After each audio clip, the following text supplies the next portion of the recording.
So gynecomastia, a lot of men ask about this. And, you know, as a plastic surgeon, unfortunately, men sometimes are a little bit ashamed to walk into a plastic surgeon's office. They think they hear these terms about beauty all the time, that it's only for women.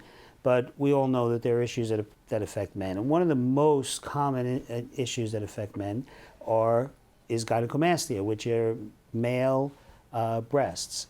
Now, you can be born with that potential.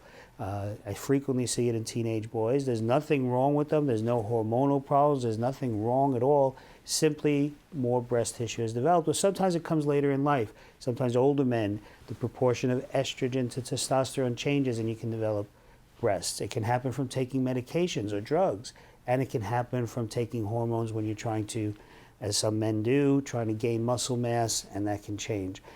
So here is the key, and you really need to understand this. Again, the male breast is not fat. It's not fat in your chest. You can't diet it away and you can't exercise it away.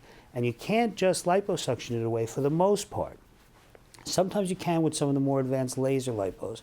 But the reason you can't is because there is an actual breast bud, we call it a breast bud, inside the breast, and that is breast tissue, and that frequently has to be taken out to give you a normal appearing chest that will not come back.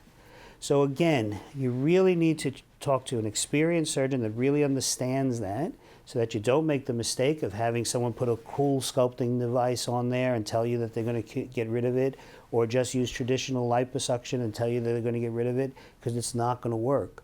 You really need to have someone that understands that the male breast is something that needs to be treated appropriately. And that's why you go to a great surgeon who's done a lot of these over many years.